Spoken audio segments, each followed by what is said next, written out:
Fantasmas, por Henry James. El mejor de los lugares. George Dane había abierto los ojos a un nuevo y luminoso día, la cara de la naturaleza bien lavada por el chaparrón de la noche anterior y toda radiante, como de buen humor, con nobles propósitos e intenciones llenas de vida, la luz inmensa y deslumbrante del renacer, en fin, inscrita en su pedazo de cielo. Se había quedado hasta tarde para terminar el trabajo. Asuntos pendientes, abrumadores. Al final se había ido a dormir, dejando el montón apenas un poco menguado. Iba ahora a volver a él tras la pausa de la noche, pero por el momento casi no podía ni verlo por encima del espinoso seto de cartas que el madrugador cartero había plantado hacía una hora, y que su sistemático sirviente en la mesa de costumbre, junto a la chimenea, había ya formalmente igualado y dispuesto.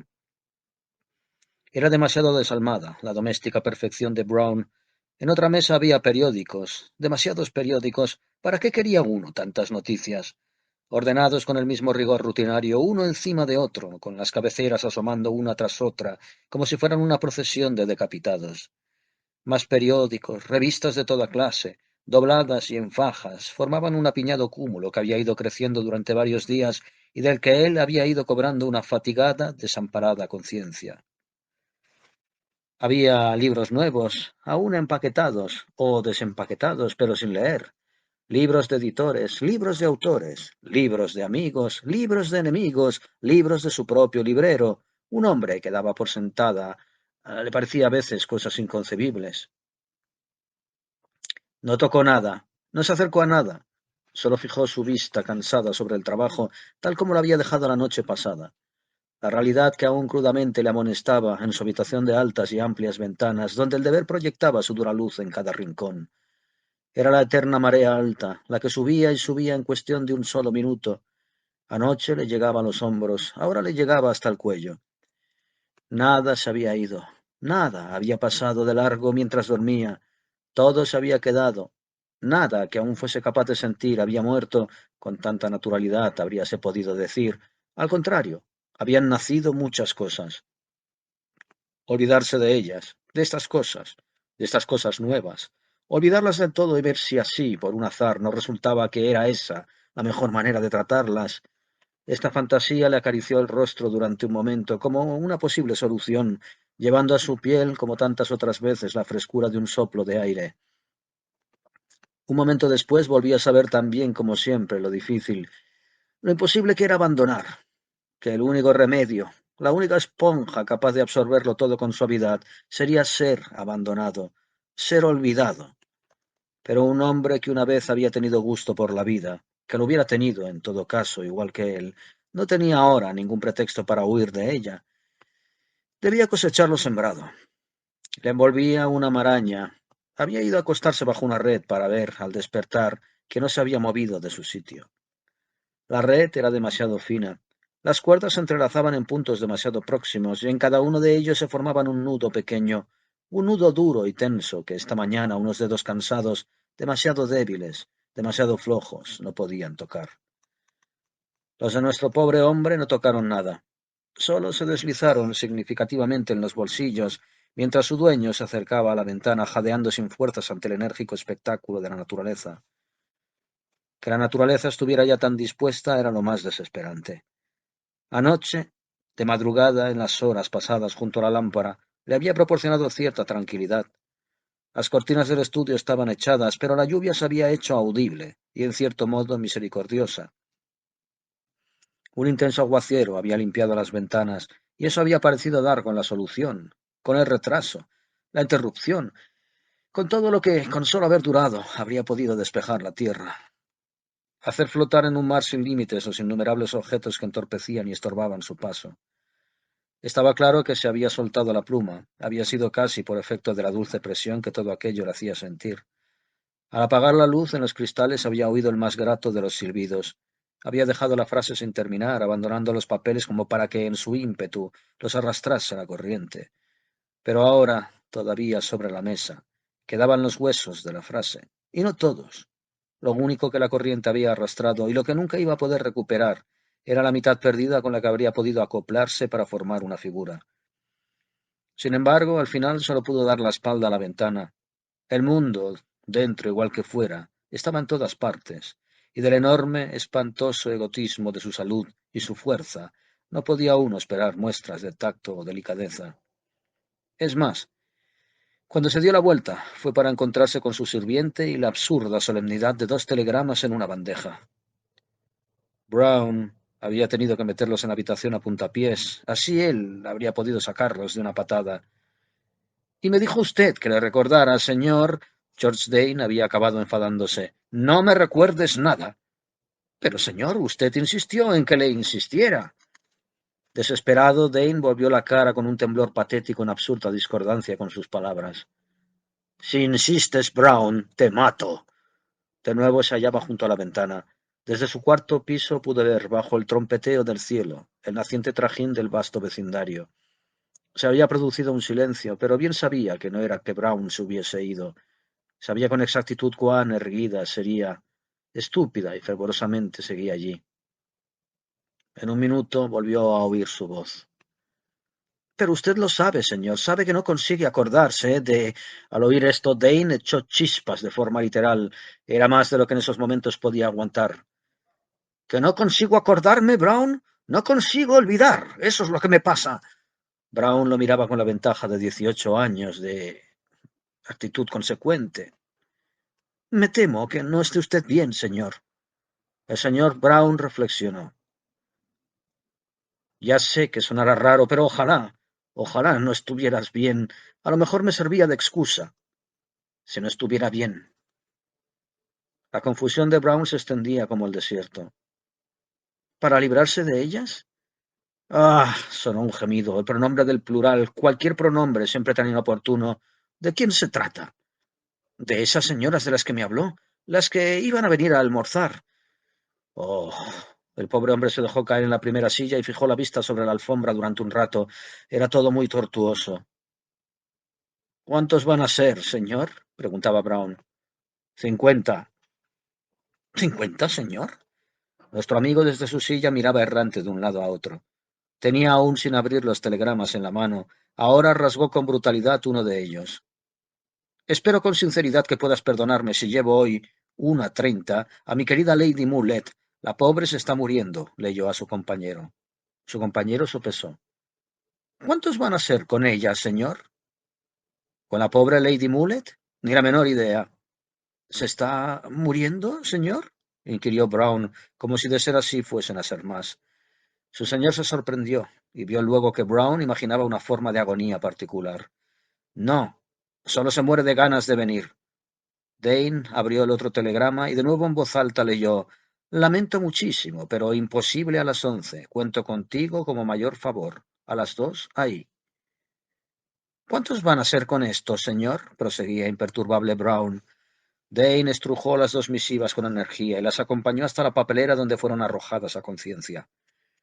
No sé qué decirte. Te las tendrás que arreglar solo. Yo no estaré aquí. Tuvo que llegar a este punto para que Brown acusara cierta expresión. ¿Irá usted entonces? Pues sí, iré, desvarió Dane frenético. Brown, por su parte, había tenido ocasión de manifestar antes que él jamás iba a desertar de su puesto. ¿Esto significa que no van a ser 3? Hizo una pausa entre respetuoso y recriminatorio. ¿Es que somos 3? Yo cuento 4 en total. Su señor, sea como fuere, le había captado el pensamiento. Renunciar a ser 3 por ir con una, ¿querías decir? Oh, Brown, no voy a ir con ella. Nunca había sido tan horrible la famosa, su gran virtud, meticulosidad de Brown. Entonces, ¿a dónde va a ir usted? Dane se sentó frente al escritorio y observó su frase raída. Hay una tierra prometida. Lejos, muy lejos. Sonó como el sonsonete de un niño enfermo, y durante un minuto supo muy bien que Brown ni siquiera había pestañeado. En este minuto sintió sobre sus hombros el taladro de la censura. ¿De verdad está seguro de encontrarse bien, señor? Es la certeza lo que me abruma, Brown. Echa un vistazo a esta habitación y dime, ¿podría algo estar mejor a ojos del odioso mundo que todo lo que aquí nos rodea? Esta impresionante colección de cartas, notas y circulares, este cúmulo de pruebas de imprenta, de revistas y libros, estos telegramas eternos, estos invitados inminentes, este atrasado, inacabable trabajo. ¿Qué más puede un hombre desear? ¿Quiere usted decir que es demasiado, señor? Brown a veces tenía estas iluminaciones. Es demasiado. Es demasiado. Pero tú no puedes hacer nada, Brown. No, señor, convino Brown. ¿Usted tampoco, señor? Le estoy dando vueltas. Tengo que pensarlo. Hay veces. Sí, había veces, y esta era una de ellas. Se levantó en un espasmo para dar una vuelta más a su laberinto, pero aún fuera del alcance, sin volver a cruzarse con ella siquiera, de la mirada de su amonestador. Si alguien creía que fuese un genio, ese era Brown, pero era terrible lo que eso significaba, ser un genio para Brown. Ocasiones había habido en que había hecho plena justicia a esa forma que él tenía de darle ánimos, pero ahora, de toda la avalancha, eso era casi lo peor. No te preocupes por mí, insistió sin sinceridad y contemplando otra vez el mundo radiante y hermoso por la ventana. Quizá se ponga a llover. Quizá eso no se haya acabado. Me encanta la lluvia, continuó con voz débil. Quizá, aún mejor, nieve. Ahora Brown mostraba sin duda una expresión perceptible y era de miedo. ¿Nieve, señor? ¿A finales de mayo? Sin hacer hincapié en el detalle, miró su reloj.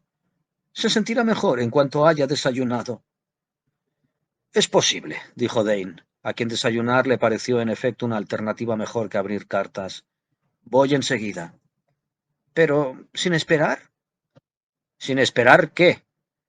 Por fin Brown bajó el efecto del terror. Tuvo su primer lapsus de lógica, que delató vacilante con la esperanza inequívoca de que su compañero fuese capaz, por una inspiración de la memoria, de eximirle de un deber penoso. Usted dice que no consigue olvidar, señor, pero está olvidando que... ¿Es algo muy horrible? Interrumpió Dane. Brown no se decidía. Solo que el caballero al que usted me dijo que había invitado... Dane lo interrumpió de nuevo. Horrible o no, volvía a empezar. En realidad, el mero hecho de que volviera lo clasificaba. ¿A desayunar hoy? Era hoy. Ya veo. Volvía, sí, volvía. La cita con aquel joven, o suponía que era joven, cuya carta, aquella carta sobre... ¿Sobre qué era la carta? Le había causado tan buena impresión. Sí, sí. Espera. Un momento. Un momento. Quizá el caballero le haga algún bien, señor, sugería Brown. Sin duda. Sin duda. Adelante. Hiciera lo que hiciese el joven, al menos le salvaría de hacer otra cosa.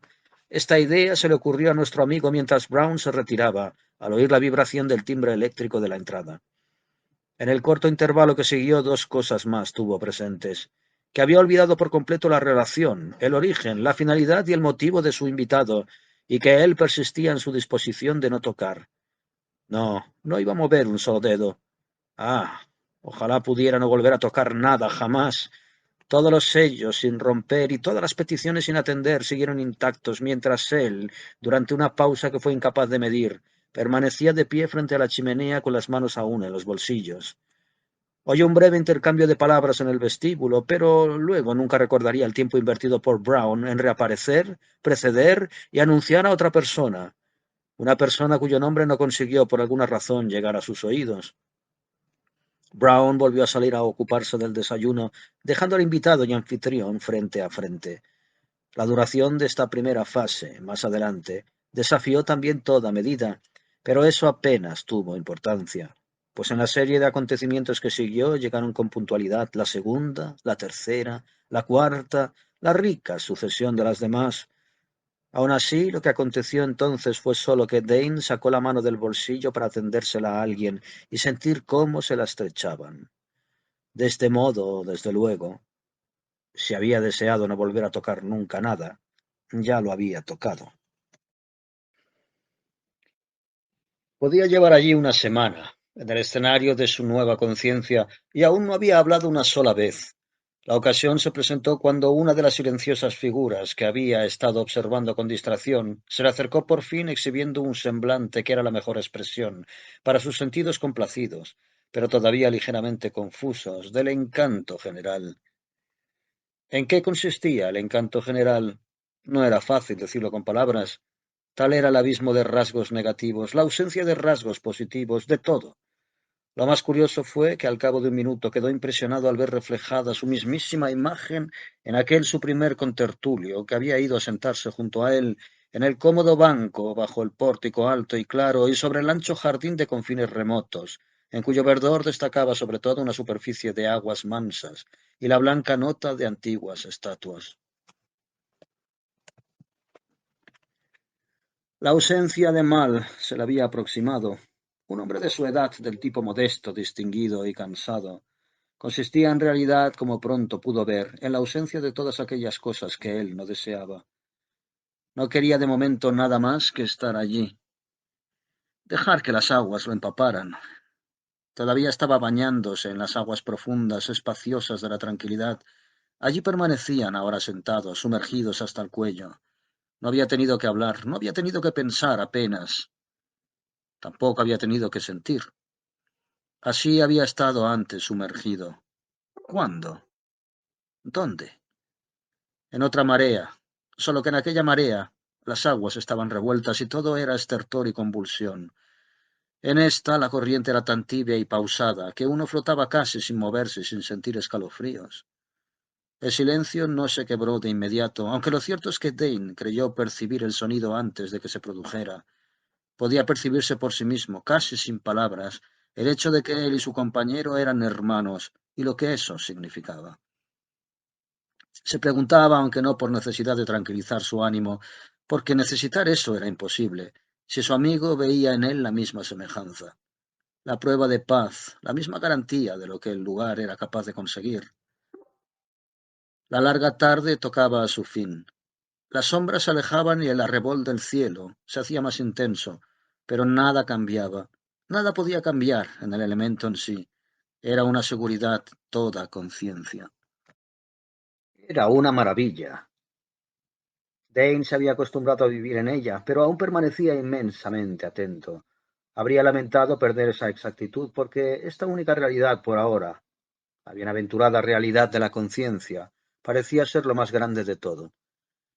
Su único inconveniente estaba en que, siendo como era una actividad en sí misma, una palpitación delicada en el corazón de la gratitud, el curso del día se agotaba en ella. Pero aún así, ¿dónde estaba lo malo? Se había ido, había sido sin exigencias, a conformarse con lo que hubiera.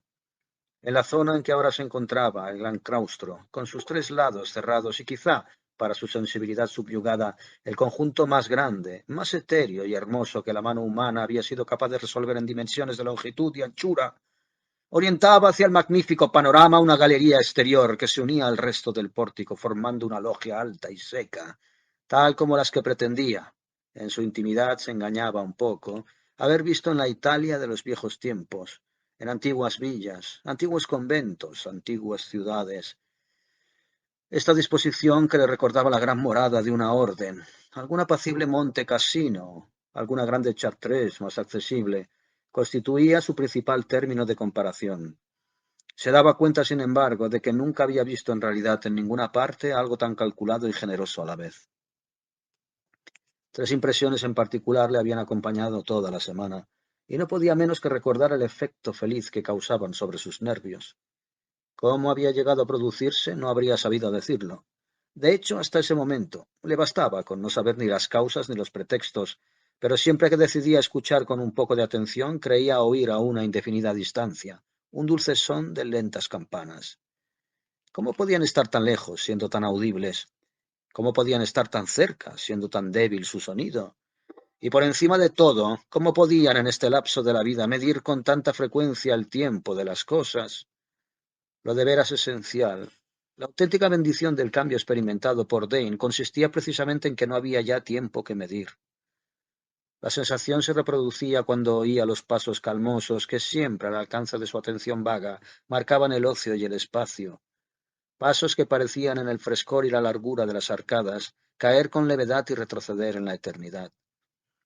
Esta era la segunda impresión que se fundía con la tercera, pues en este sentido toda forma de delicadeza no era, en el mejor de los lugares, sino un nuevo giro sin violencias ni intervalos del raudal infinito de la serenidad. Los pasos sosegados eran figuras sosegadas, Figuras sosegadas que gracias a su imagen humana parecía que su perfección podía tocarse. Esta perfección, notaba él en el banco aliado de su amigo, podía alcanzarse ahora más que nunca.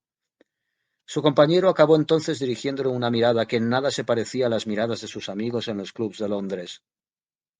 Todo consistía en descubrirlo. Era extraordinario cómo se ajustaba esta aseveración a los pensamientos de Dane. De eso se trataba, ¿verdad? Y cuando pienso, dijo en toda la gente, que no lo ha descubierto y que nunca lo descubrirá. Suspiró por esos desventurados con un casi desconocido grado de ternura, advirtiendo al mismo tiempo lo bien que debía conocer su compañero a la gente a la que se refería. No se refería a todos, pero eran todos los que lo querían, aunque de estos, sin lugar a dudas, bueno, por motivos, por cosas que en el mundo había observado, nunca iba a haber demasiados. Tal vez no todos los que lo desearan iban a acabar encontrándolo, pero al menos no lo iba a encontrar nadie que no lo deseara de verdad. Y luego, ¿qué necesidad había tenido que darse primero? ¿Y cómo había tenido que ser la suya propia al comienzo? Volvía a sentir a la vista del rostro de su compañero lo que aún podía ser una vez enteramente satisfecho, y sentía también, por el mero conocimiento común de estas cosas, hasta qué punto se establecía la comunicación entre ellos. Cada uno debe llegar solo y por su propio pie, ¿no es eso? Aquí, mientras tanto, somos hermanos, como en un gran monasterio, y así nos vemos de inmediato unos a otros, y así nos reconocemos. Pero antes, como hayamos podido, hemos tenido que llegar. Solo nos encontramos tras largas jornadas por senderos tortuosos. Es más, cuando nos encontramos lo hacemos, ¿no cree? Con los ojos cerrados. Ah, no hable usted como si estuviéramos muertos, rió Dane. No me importaría si la muerte fuera así, contestó su amigo. No cabía duda, viendo lo que Dane tenía delante, de que a nadie le importaría, pero al cabo de un momento, con la que hasta entonces hubo de ser la primera articulación de su asombro más elemental, preguntó: ¿Dónde está? No me sorprendería que estuviera mucho más cerca de lo que nunca imaginamos.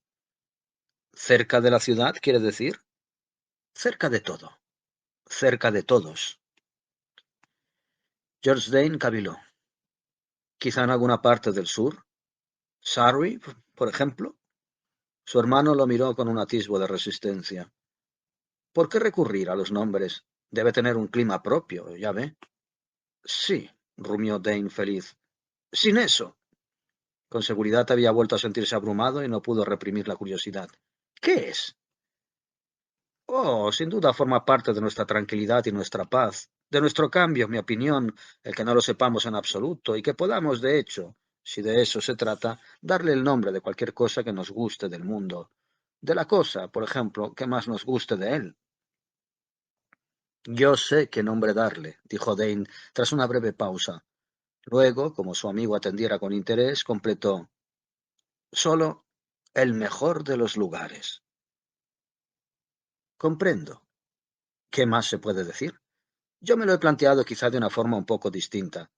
Tan inocentes eran allí sentados como niños pequeños, confiándose los nombres de sus figuritas de animales. El gran deseo satisfecho. Ah, sí, eso es. No nos basta con que sea un lugar arbitrado para nuestro provecho y de una forma tan admirable que por mucho que uno se esfuerce nunca se oye chirriar la maquinaria. ¿No nos basta con que sea solo algo totalmente sensacional? Esto es, aprobó Dane. Hace por nosotros lo que aparenta hacer, continuó su amigo. El misterio no va más allá. Es probable, por otra parte, que todo sea bastante sencillo, y según criterios prácticos por completo, aunque su origen está en una idea espléndida, en la verdadera inspiración de un genio. Sí, repuso Dane, y por parte de quien haya sido un genio tan exquisitamente personal.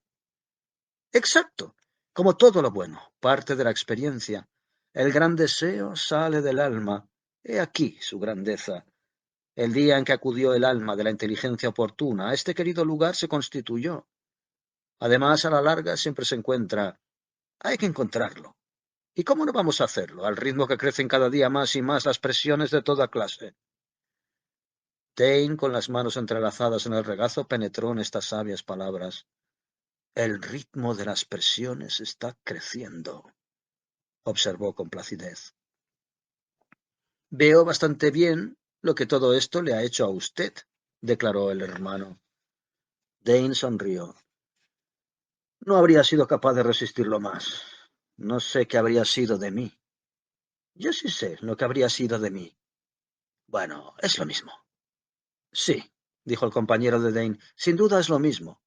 Con lo cual permanecieron en silencio un poco más, como si observaran con complacencia en el verde panorama del jardín los vagos movimientos del monstruo, locura, capitulación, desmoronamiento del que habían escapado. Su banco era como un palco en la ópera. ¿Y sabe usted? Puede que, prosiguió el hermano, en realidad ya le conozca de antes. Puede incluso que nos hayamos conocido bien. Eso es algo que no sabemos. Volvieron a cruzar la mirada con cierta serenidad, y por fin Dane dijo: No, no lo sabemos. A eso me refería cuando dije que llegábamos con los ojos cerrados. Sí, ahí fuera hay algo. Hay un abismo, un eslabón perdido. La gran laguna, rió el hermano. Es una historia tan simple como la de la antigua, antiquísima ruptura, la brecha que los afortunados católicos han sido siempre capaces de abrir, que aún son capaces de abrir, retirándose en su sinfín de moradas religiosas. No me refiero a los ejercicios espirituales, sino solo a la simplificación material. No me refiero a desembarazarse del propio yo. Hablo solo, si es que alguien tiene un yo que lo merezca, de recuperarlo. El lugar, el tiempo, la forma estuvieron para la vieja fe siempre ahí. Para ellos, en la práctica, nunca han dejado de estar ahí. Siempre pueden escapar. Las casas santas están para acogerlos. Ya era hora, pues, de que nosotros, los grandes pueblos protestantes, aún más anulados y aplastados, si cabe, en el orden concreto de la sensibilidad, aún más atestados en puros términos de cantidad y aún más prostituidos mediante nuestra obra por lo meramente profano, aprendiéramos a escapar, encontráramos en alguna parte nuestro retiro y nuestro remedio. No eran grandes oportunidades lo que nos faltaba. Dane apoyó una mano en el brazo de su compañero. Es asombroso cómo uno habla por boca de todos nosotros cuando está hablando de su propia experiencia. Eso fue exactamente lo que yo dije. Había empezado a recordar por encima del abismo la última vez. Lo único que quería el hermano, como si eso fuera a hacerles bien a los dos, era que hablase sin reservas. ¿Lo que dijo? Lo que le dije a él, aquella mañana. Dane percibió otra campaña a lo lejos y oyó un lento caminar. Una sosegada presencia pasaba por alguna parte. Ninguno de los dos se volvió a mirar. Poco a poco se les hacía cada vez más evidente el perfecto sentido del gusto. Era supremo. Estaba en todas partes. No hice más que desprenderme de mi carga y él la recogió. ¿Y era muy grande? Oh, un fardo enorme, dijo Dane con alegría. ¿Preocupaciones, dudas, penas? Oh, no. Algo peor. ¿Peor? Éxito. De la más vulgar especie. Ahora lo decía como si fuera divertido. Ah, lo conozco. En el futuro, tal como van las cosas, nadie va a ser capaz de resistirlo. Sin algo de esta naturaleza, nunca. El mejor es el peor, el mayor, el más horrible. Lo único que me pesa de estar aquí, continuó Dane, es pensar en mi pobre amigo. La persona que ha mencionado, asintió con ternura, mi sustituto en el mundo. No puede haber benefactor más indecible. Se presentó una mañana en la que todo parecía estar a punto de estallar, una mañana en la que el mundo entero parecía, fuera o no por efecto de los nervios, haberse comprimido de forma monstruosa en mi estudio y empeñado en ponerse a crecer allí.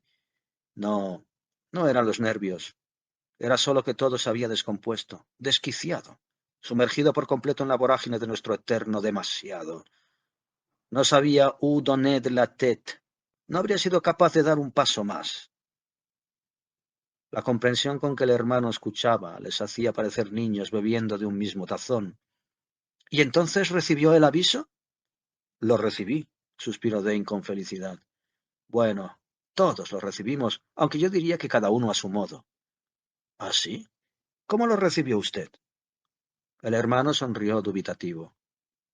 Cuéntemelo usted primero. Pues bien, dijo George Dane, era un joven al que nunca había visto, un hombre mucho más joven que yo en cualquier caso, que me había escrito, enviándome algún artículo, algún libro. Leí lo que me mandó. Me causó buena impresión, se lo dije y le di las gracias. Con lo que por supuesto volví a tener noticias de él, claro que sí. Dane suspiró con aire cómico. Me preguntaba cosas interesantes, pero para ahorrar tiempo y cartas le dije, venga a verme, a desayunar. Hablaremos un rato, pero no puedo prometerlo más de media hora. Llegó con puntualidad, un día en que más que ningún otro en mi vida, yo parecía, y así era en realidad, en aquel sinfín de presiones y quebraderos, haber dejado de ser dueño de mi propia alma, estar rodeado solo de asuntos ajenos y ahogado en la pura y enojosa banalidad. Me sentía de veras enfermo, como nunca me había sentido, como si de perder por una hora siquiera el dominio de lo primordial, el dominio de aquello por lo que yo luchaba, nunca más fuese a recuperarlo. Las aguas embravecidas iban a cerrarse sobre mí y yo me hundiría de raíz en las negras profundidades en las que yacen los muertos de la batalla. Le sigo paso a paso, dijo el cordial hermano, las aguas embravecidas, dice, de nuestros horribles tiempos. De esos, precisamente. Y no, por supuesto, como a veces soñamos, las de ningún otro. Sí, cualquier otro tiempo no es más que un sueño. En realidad solo conocemos al nuestro. Gracias a Dios. Con él nos basta, sonrió Dane satisfecho. Pues bien, mi joven amigo apareció, y aún no llevaba un minuto en su presencia, y ya tuve la impresión de que había algo en él que de un modo u otro iba a ayudarme. Había acudido a mí con envidia, una envidia extravagante, casi vehemente. Yo representaba para él, Dios nos asista, el gran éxito. Él, por su parte, era un muerto de hambre, maltrecho y humillado. ¿Cómo puedo explicar lo que pasó entre nosotros? Fue tan extraño, tan repentino, tan instantáneo el entendimiento y el acuerdo que se estableció entre los dos. Era tan listo y estaba tan ojeroso, tan hambriento. ¿Hambriento? Preguntó el hermano. No hambre de pan, si a eso es a lo que se refiere, aunque tampoco eso le sobraba. Creo, en fin, que también de pan. Pero a lo que yo me refiero, o bueno, es a lo que yo tenía y al monumento que se había hecho de mí, mientras yo seguía allí cubierto hasta las cejas de ridículas evidencias. Él, pobre muchacho, llevaba 10 años tocando serenatas bajo balcones cerrados y aún no había visto ni moverse siquiera una contraventana. Fue mi oscura persiana la primavera que le abrió una rendija. Mi lectura de su libro, mis impresiones sobre él, mi nota y mi invitación eran literalmente la única respuesta que alguna vez había caído en su sombrío callejón. Él vio en mí mi habitación desordenada, en mí mi día destrozado, en mi cara aburrida y mi humor ruinoso, resulta embarazoso, pero debo decírselo, la prueba misma del gran pastel, el resplandor mismo de la gloria, y vio mi atracón y mi renombre, pobre iluso, aquello por lo que se había estado desviviendo en vano. Se había desvivido por ser usted, dijo el hermano, y añadió, ya veo a dónde va a ir a parar. A que al cabo de 5 minutos le dije, querido amigo, me gustaría que hiciera la prueba. Me gustaría que durante un rato solo pudiera usted ser yo. Ha dado usted en el blanco, querido hermano, y eso fue justo lo que ocurrió. Por extraordinaria que fuera la comprensión que se dio entre los dos, vi lo que él podía darme, y él también lo vio. Vio además lo que yo podía tomar, de hecho, lo que veía era asombroso. Debía ser un joven muy interesante, rió el contertulio de Dane. Sin lugar a dudas, mucho más interesante que yo. Solo por esta razón, lo que yo le dije en broma, con una ironía fantástica y desesperada, se convirtió en sus manos, a la vista de su oportunidad, en el medio bendito, en la bendita medida gracias a los que estoy ahora aquí sentado en su compañía. Oh, con que pudiera hacer un cambio, echarlo todo por una hora a las espaldas de otro. Ojalá existieran esas espaldas. Así se lo expresé. Y entonces, viendo algo en su rostro, le dije, ¿querría usted, si ocurriera un milagro, hacerse cargo? Le hice saber lo que eso significaba, hasta qué punto implicaba que desde aquel preciso instante debería él tomar las riendas. Significaba tener que terminar mi trabajo, abrir mis cartas, atender mis compromisos y estar sujeto, para bien y para mal, a mis relaciones y complicaciones. Significaba que tendría que vivir con mi vida, pensar con mi cerebro, escribir con mi mano, hablar con mi voz. Significaba por encima de todo que yo me largaba. Aceptó con grandeza. Al hacerlo se elevó como un héroe. Lo único que dijo fue: ¿y de usted qué va a ser? Ese era el problema, admitió el hermano.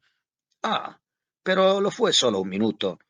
Salió en mi ayuda otra vez, continuó Dane, cuando vio que yo no podía responder a esa pregunta, que lo poco que podía decir era que quería pensar, quería olvidar, quería hacer lo único que tenía importancia, lo único que trataba de obtener, pobre de mí, eso y solo eso, y por ello quería antes que nada volverlo a ver de verdad, aislado, desenterrado, descongelado, como lo he visto ahora durante todo este tiempo.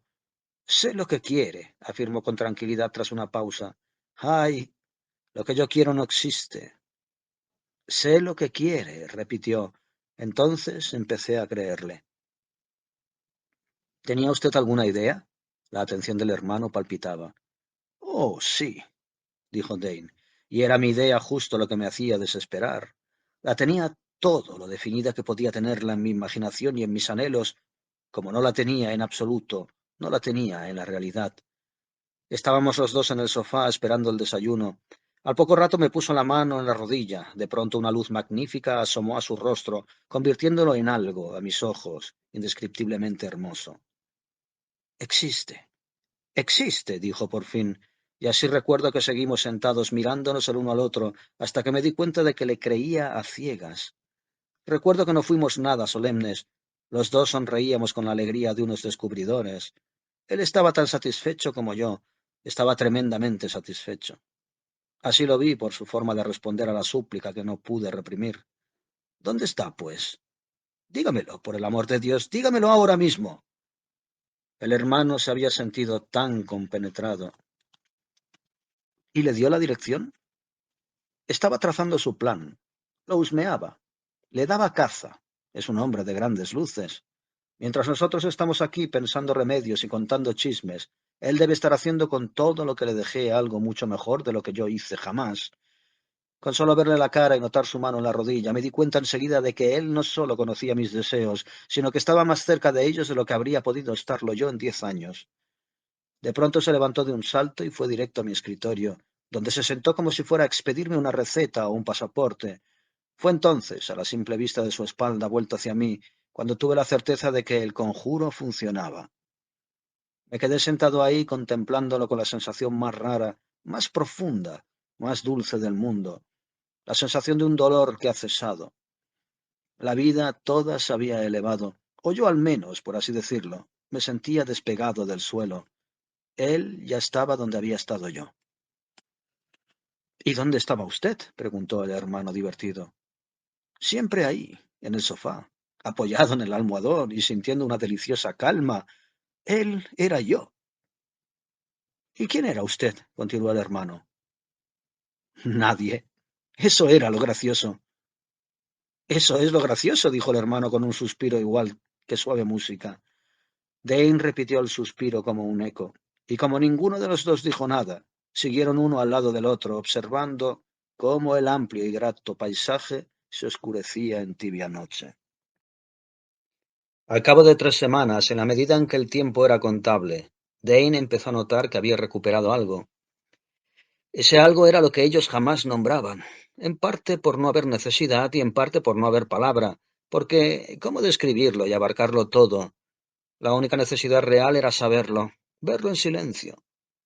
Dane disponía a tal efecto de un signo práctico y particular, un signo que de todos modos había robado, la visión y la facultad divinas.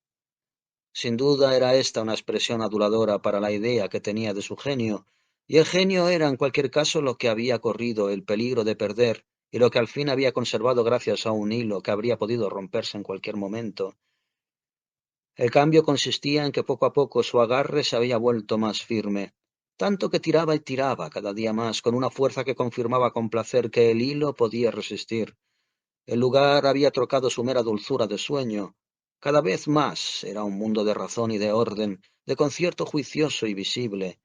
Ya no era extraño, era claridad limpia y triunfante.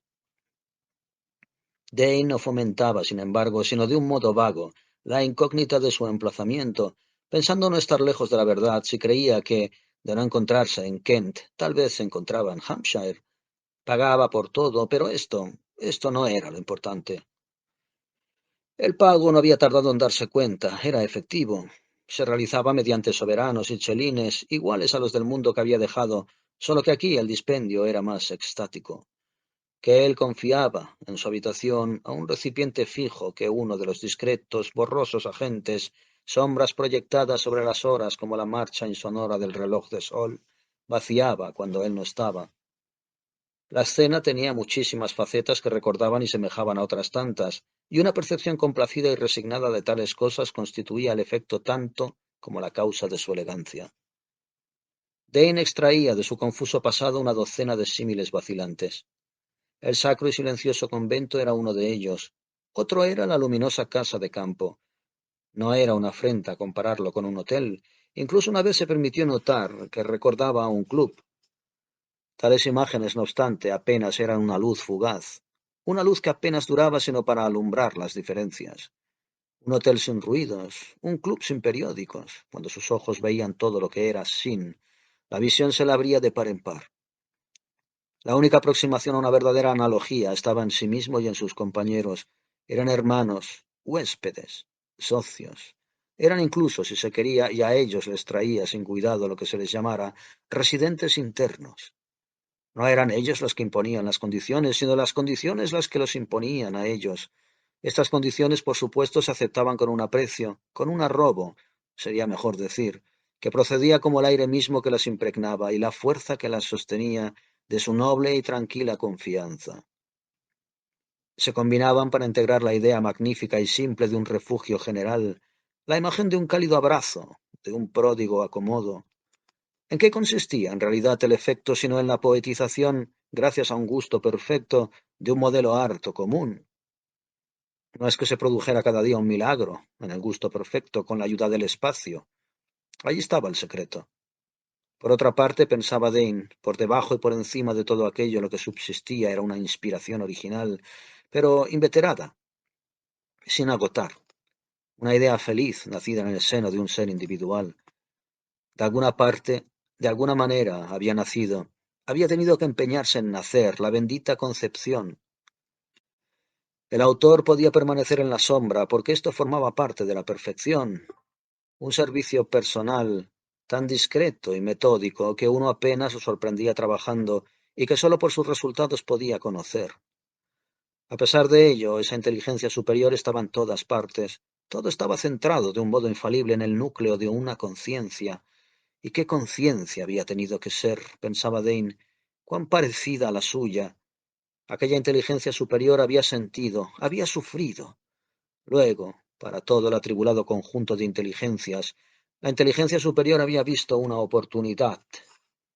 De la creación así alcanzada, sin embargo, uno jamás habría sabido decir si era el eco póstumo de lo antiguo o la nota más aguda de lo moderno. Una y otra vez, entre las lejanas campanas y las suaves pisadas, en el frescor del claustro como en la tibieza del jardín, se enfrentaba Dane al deseo de no saber más y aun así al gusto de no saber menos. Formaba parte del gran estilo, de su alto vuelo, la ausencia, sobre todo, de referencias personales. Tales cosas pertenecían al mundo, a lo que él había abandonado. Aquí no había vulgaridades de prestigio, clamor o fama. Lo de veras exquisito consistía en hallarse desprovisto de la complicación de una identidad, y su mayor aliciente sin duda era la firme seguridad, la franca confianza que uno podía tener en que el contrato iba a ser respetado. La inteligencia superior lo había tenido muy en cuenta. Era importante que los beneficiarios tuvieran en todo momento la impresión de que la oferta estaba garantizada. De lo único que tenían que preocuparse era de pagar. La inteligencia superior sabía por lo que pagaban. No pasaba hora sin que Dane comprobase que nunca se le iba a cobrar de más. Oh, las aguas profundas, profundísimas, las finas gotas, el frescor de la tranquilidad.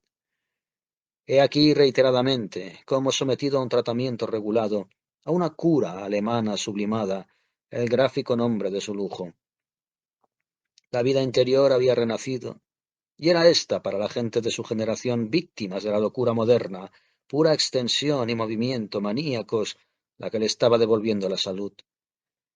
Él había dicho y escrito cosas acerca de la independencia, pero qué palabras frías y obtusas. Esta era la realidad en sí, sin palabras. Ser dueño, sin haber tenido que competir, del largo, dulce, insulso día. Una fragancia de flores diseminada a través del espacio vacío y la inalterada repetición de una comida exquisita y sencilla en un refectorio limpio y de techos altos, en donde el servicio escueto e ineludible era una conquista del arte. En su análisis seguía sin haber otra explicación. Toda la dulzura y toda la serenidad eran algo creado, calculado.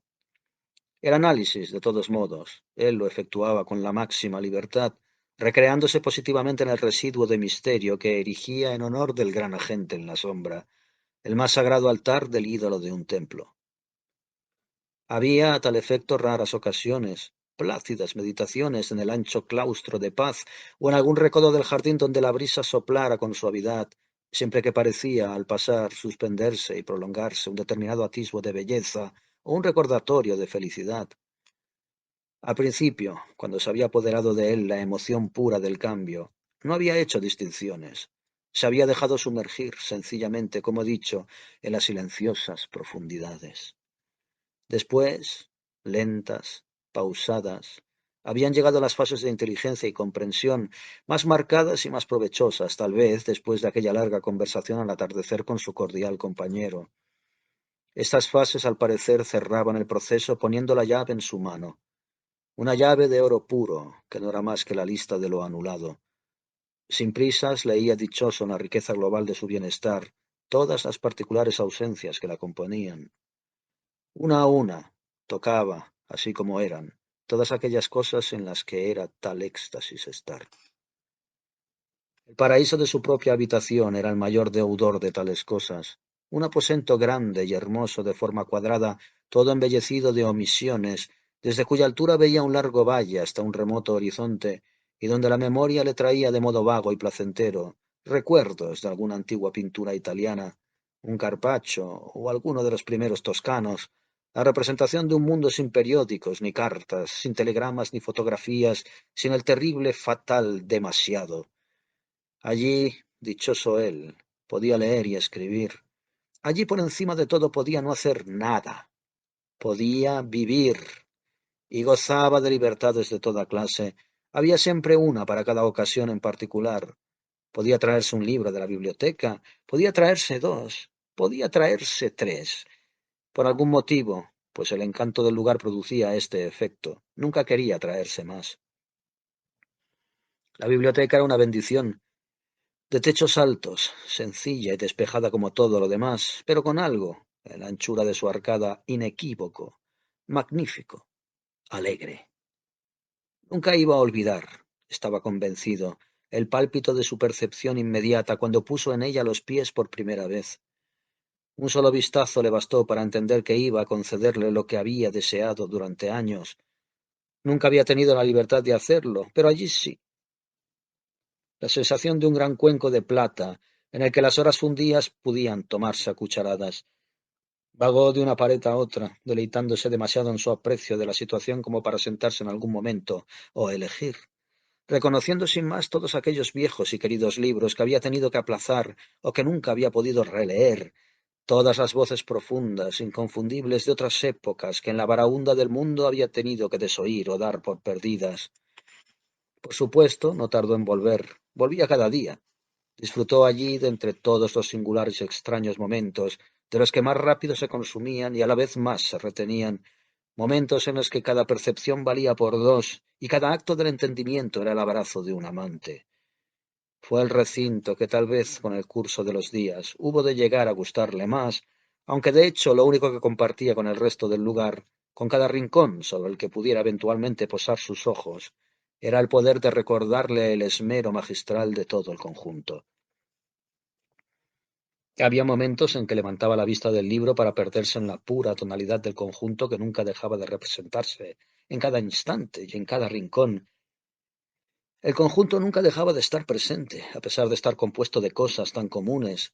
Estaba en la forma en que en un largo receso una ventana abierta dejaba entrar la grata mañana, en la forma en que la sequedad del aire espoleaba en el tenue frescor la culpa de antiguas ataduras, en la forma en que una mesa desocupada y una silla vacía mostraban un volumen recién abandonado, en la forma en que un feliz hermano, tan libre como su yo, y mostrando su inocente espalda, se demoraba frente a una estantería haciendo sonar un pausado pasar de páginas, formaba parte de la impresión general el que, por alguna ley extraordinaria, la visión de uno pareciera provenir menos de los hechos que los hechos de la visión de uno, que los elementos se determinaran al instante por la necesidad del mismo instante o por solidaridad con él.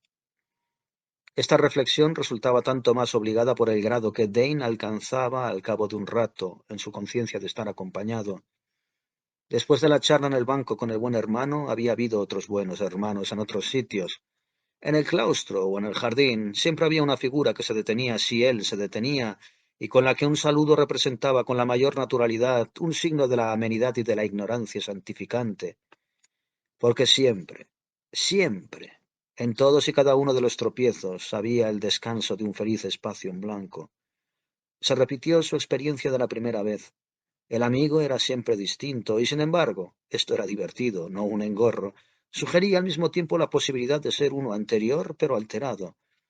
Esto era en extremo delicioso, tan positivamente delicioso en las condiciones actuales como habría podido ser todo lo contrario en las condiciones derogadas.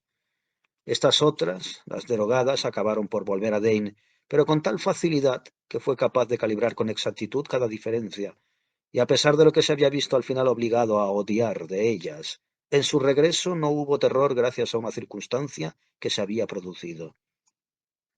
Lo que había sucedido era que entre tranquilos paseos y charlas, el insondable hechizo había funcionado, y él había recobrado su alma. A estas alturas su mano aligerada había tirado ya del hilo en toda su larga extensión, y en el extremo había aparecido colgando con toda naturalidad esa certeza. Esto era exactamente tal como iban las cosas, lo que había pensado que tenía que decir a un camarada con el que se encontró paseando una tarde en el claustro. Oh, llega, llega por sí mismo. ¿No es así, gracias a Dios? Por el simple hecho de encontrar tiempo y espacio. Tal vez el camarada era un novicio, o se hallaba en una fase distinta a la suya, pues se detectó en todo caso cierta envidia en el asentimiento que revelaba su rostro fatigado y aun así rejuvenecido. ¿Así que a usted le ha llegado? ¿Ha conseguido lo que quería? Estos eran los chismes y comunicaciones que podían escucharse aquí y allá. Hacía años, Dane se había sometido a un tratamiento de 3 meses de hidroterapia, y había en esa escena un gracioso eco de las sempiternas preguntas de una cura de aguas, las preguntas que se hacían buscando a cada tanto los efectos, la enfermedad, los progresos de cada uno, la reacción de la piel y el estado del apetito. Ahora había un sitio para esos recuerdos, para todas las referencias familiares, todas las fáciles actividades del pensamiento, y entre ellas, dando vueltas y más vueltas, fraternizaron del todo nuestros amigos, hasta que parándose de pronto con la mano en el brazo de su compañero, Dane estalló en la más feliz carcajada que hasta entonces había oído proferir. ¡Vaya! Está lloviendo. Y se quedó contemplando cómo se esparcían las gotas de agua y brillaban las hojas mojadas. Era uno de esos chaparrones de verano que arrancan de la tierra dulces olores. Pues sí, ¿por qué no? Preguntó su compañero. Bueno, es que tiene tanto encanto. Es tan exactamente como debe ser. Pero si todo lo es, ¿no es esta la razón precisamente de que estemos aquí? Ni más ni menos, dijo Dane. Solo que yo he estado alimentando la falsa suposición de que, de un modo u otro, teníamos un clima propio. También yo. Y todos, me atrevería a decir. ¿Acaso no es esta la moraleja? ¿Que vivimos de falsos supuestos? Surgen aquí con tanta facilidad. Nada hay que les contradiga. El buen hermano dirigió con placidez la vista al frente, y Dane pudo identificar la fase en que se encontraba. Un clima no consiste en que no llueva nunca, ¿verdad? No, supongo que no. Pero en cierto modo la mitad del bien que aquí he encontrado se debe a la natural y magnífica ausencia de toda esa fricción en la que la cuestión del tiempo desempeña un papel primordial. Se debe, creo yo, y en gran medida, al natural, magnífico y perpetuo baño de aire. Ah, sí, esto no es una ilusión, pero tal vez la sensación venga un poco de que respiramos un medio más vacío. Hay tan pocas cosas en él. Cuando la gente se la deja a sus anchas, de un modo u otro, es el aire a lo que se aficiona. A los espacios cerrados y atiborrados solo se acostumbra uno por obligación. Yo también he sentido, creo que todos lo hemos sentido, una grata impresión de estar en el sur. Pero imagíneselo usted, dijo Dane riendo, en nuestras queridas islas británicas y estando tan cerca de Bradford. Su amigo estaba lo bastante dispuesto a imaginar. ¿De Bradford? Preguntó sin un ápice de perturbación. ¿Cómo de cerca? La alegría de Dane aumentó. Oh, ¿qué más da? Su amigo, sin un ápice de confusión, aceptó la respuesta. Hay cosas que descifrar, de otro modo sería aburrido, y creo que se pueden descifrar. Eso es porque estamos bien dispuestos, dijo Dane. Exacto. Encontramos cosas buenas en todo. Reanudaron el paseo, cosa que por parte del buen hermano era el claro signo de un acuerdo sin objeciones. ¿No es probable, de hecho, que sean muy simples? Inquirió al poco rato. ¿No está en la simplificación el secreto? Sí, pero aplicada con un tacto. Eso es. Es todo tan perfecto que está abierto a tantas interpretaciones como cualquier otra gran obra. Un poema de Goethe, un diálogo de Platón, una sinfonía de Beethoven. ¿Quiere usted decir que lo que pasa es que se está callado, dijo Dane, para que nosotros podamos darle un nombre? Sí, pero solo un nombre cariñoso. Somos huéspedes de alguien, de algún delicioso anfitrión o anfitriona, siempre invisible. Es jauja, no cabe duda, asintió Dane. Sí, o una casa de reposo. A esto Dane, sin embargo, tenía algo que decir. Ah, eso me parece a mí. No lo expresa del todo bien. Usted no estaba enfermo, ¿verdad? Estoy muy seguro de que yo no lo estaba. Tal como va el mundo, como estaba yo, era demasiado fenomenalmente bien. El buen hermano recapacitó. Pero, ¿y si no podíamos seguir estando a esa altura? No podíamos dejar de estarlo. Ese era el problema. Comprendo, sí. El buen hermano suspiró satisfecho. Después de buen humor volvió a la carga. Es una especie de guardería. Siga usted así y acabará diciendo que somos niños de pecho de una madre tierna, grande, invisible, que se ensancha en el espacio y que tiene el valle entero por regazo. Y por seno, Jane completó la imagen, la noble prominencia de nuestra colina. Vale así. Cualquier cosa vale mientras dé cuenta de la realidad esencial. ¿Y cuál es para usted la realidad esencial? Bueno, pues que, como en los viejos tiempos, en los lagos de Suiza, estamos en pensión. El buen hermano insistió con amabilidad en este punto. Me acuerdo, ya me acuerdo. 7 francos al día, vino aparte, pero ay, esto cuesta más de 7 francos. Sí, bastante más, tuvo que admitir Dane. Quizá no sea especialmente barato. Pero diría que es especialmente caro, inquirió su amigo un momento después. George Dane tuvo que pensarlo. ¿Cómo saberlo, después de todo? ¿Qué práctica tiene uno en hacer estimaciones de lo inestimable? Que sea especialmente barato no es la impresión dominante en todo lo que nos rodea. Sin embargo, ¿no acabamos por pensar con toda naturalidad que algo hay que pagar cuando una cosa es sana de un modo tan increíble? El buen hermano a su vez reflexionó. Acabamos por pensar que tiene que valerlo, que lo vale. Oh, sí, sí lo vale, repitió Dane con impaciencia. Si no lo valiera, no duraría. Y desde luego tiene que durar, declaró. ¿Para que podamos volver? Sí. Imagínase lo que es saber que seremos capaces de hacerlo.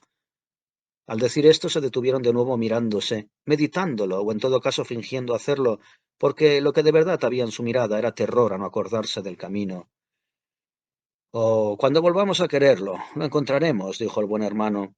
Si el sitio de verdad lo vale, seguirá existiendo. Sí, he aquí su belleza. Gracias a Dios que esta empresa no la ha movido solo el amor. Sin duda, sin duda. Y aun así, gracias a Dios que hay en ella también amor. Seguían sin moverse como si bajo la suave y húmeda brisa los hubiese encandilado el tamborileo de la lluvia y la forma en que el jardín la bebía. En un momento, no obstante, dio la impresión de que más bien estuvieran tratando de comunicarse un pequeño y sordo temor. Veían el furor creciente de la vida y la necesidad que se repetía, y se preguntaban en consecuencia si volver al frente cuando sonara aguda su hora iba a significar el fin del sueño. ¿Acaso era este un umbral que sólo podía cruzarse después de todo en un único sentido? Tenían que volver al frente tarde o temprano, eso era cierto. A cada uno iba a llegarle la hora. La flor iba a ser recogida, la baza jugada. Dentro de poco la arena del reloj se habría agotado. Allí, en el lugar de la vida, había vida con todo su ímpetu. La vaga inquietud de la necesidad de acción la había reconocido. Volvían a conocer la agitación de aquella facultad remozada y reconsagrada. Los dos parecieron así confrontados cerrar los ojos en un instante de vértigo. Luego recobraron la paz y la confianza del hermano sonó con toda libertad. Oh, ya nos encontraremos. ¿Aquí, dice usted? Sí, y diría que en el mundo también. Pero no lo sabremos. No nos reconoceremos, dijo Dane. ¿En el mundo, quiere decir? Ni en el mundo, ni aquí. Ni un poco. Ni siquiera un poco, ¿piensa usted? Dane recapacitó. Bueno, tal como yo lo veo, me parece que lo mejor es que no nos separemos, pero ya se verá. Su amigo coincidió felizmente. Ya se verá. Y después de decir esto, el hermano, a modo de despedida, le tendió la mano. ¿Se va usted? Preguntó Dane. No, creí que el que se iba era usted. Fue extraño, pero en ese momento la hora de Dane pareció sonar, cristalizar su conciencia. Bien, sí, me voy. Ya lo he conseguido. ¿Usted se queda? Prosiguió. Un poco más. Dane vaciló. ¿No lo ha conseguido aún? No del todo, pero creo que estoy cerca. Muy bien. Dane le estrechó la mano con un último apretón, y en ese momento el sol volvió a brillar tembloroso entre la lluvia. Las gotas, sin embargo, seguían cayendo y el tamborileo parecía más sonoro bajo la luz solar. Vaya, es delicioso. Desde debajo del gran arco, el hermano alzó la mirada por un instante y luego se volvió de nuevo hacia su amigo. Esta vez exhaló el que fue su más largo y feliz suspiro. Oh, está todo en orden. Pero ¿cómo fue? Habría de preguntarse Dane al cabo de un instante que estrechase su mano tanto tiempo en el momento de la despedida. ¿Cómo fue sino por un extraño fenómeno de cambio producido sobre la marcha en el rostro de su compañero, un cambio que le otorgaba una nueva pero creciente identidad, una identidad por encima de todo mucho más familiar, una identidad que no era hermosa, sino cada vez más marcada, más idéntica a la de su sirviente, a lo más conspicuo de ella, a la sede fisonómica de la conocida corrección de Brown? Sus ojos se acostumbraron poco a poco a esta anomalía. No era su buen hermano, era Brown quien en verdad le tocaba la mano. Si sus ojos tuvieron que acostumbrarse fue porque habían estado cerrados y porque Brown parecía estar pensando que haría bien en despertarse. Tales y tan numerosas cosas captó Dane, pero el efecto de percibirlas se tradujo en una recaída en las tinieblas, una reconcentración de los párpados que se prolongó lo suficiente como para que Brown, pensándolo por segunda vez, apartara la mano y se retirase con sigilo. De lo siguiente que tuvo conciencia Dane fue de su deseo de asegurarse de que Brown en efecto se había retirado, y este deseo originó en cierto modo que las tinieblas se disiparan. Estas se desvanecieron del todo en cuanto distinguió frente a él la espalda de una persona trabajando en su escritorio. Reconoció una parte de una figura que en algún lugar había descrito a alguien, los hombros absortos del joven desafortunado que aquella negra mañana había venido a desayunar. Era extraño, pensó al fin, pero el joven aún seguía allí. ¿Cuánto tiempo hacía? ¿Días? ¿Semanas? ¿Meses? Estaba exactamente en la misma posición en que lo había dejado. Todo, y esto era aún más extraño, estaba exactamente en la misma posición, todo menos la luz de la ventana, que procedía de otro origen y señalaba una hora distinta. Ahora no era después del desayuno, era después. En fin, ¿después de qué? Contuvo un grito. Era después de todo. Y sin embargo, de un modo bastante literal, había un par de diferencias más. Una era que si aún seguía en el sofá, ahora estaba tumbado. La otra era el tamborileo en los cristales que le decía que la lluvia, la gran lluvia nocturna, había regresado. ¿Era esta lluvia la misma que había oído la última vez? ¿Solo 2 minutos antes? Porque ¿cuántos transcurrieron hasta que el joven de la mesa, enormemente ocupado al parecer, encontrase un momento para darse la vuelta y mirarlo, y, al ver que tenía los ojos abiertos, levantarse y acercarse? Ha dormido todo el día, le dijo. ¿Todo el día? De las 10 a las 6. Estaba usted extraordinariamente cansado. Al poco de dejarle solo, se ausentó. Sí, así había sido. Había estado ausente, ausente, ausente, ausente. Las piezas empezaban a encajar. En su ausencia, el joven había estado presente. Quedaban aún, sin embargo, un par de cabos sueltos. Dane se tendió boca arriba. Está todo hecho, continuó el joven. ¿Todo? Todo. Dane intentaba comprenderlo en toda su dimensión, pero estaba azorado y apenas fue capaz de decir con voz débil y de un modo bastante indirecto: «He sido tan feliz».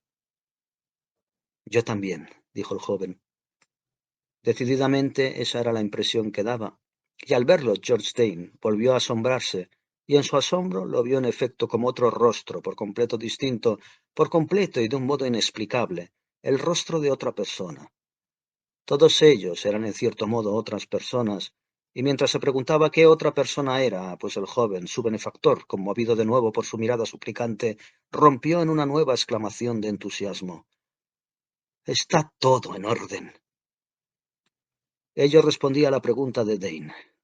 La cara era la cara del buen hermano que le miraba allí en el pórtico, mientras los dos escuchaban el murmullo de la lluvia. Todo era extraño, pero era agradable, y era claro. Tan claro que las últimas palabras que habían llegado a sus oídos, las mismas en los dos frentes, tenían el efecto de parecer una sola voz. Dane se incorporó y echó una ojeada a su habitación, que parecía aligerada, distinta, 2 veces más grande. Estaba todo en orden. Estaba todo en orden.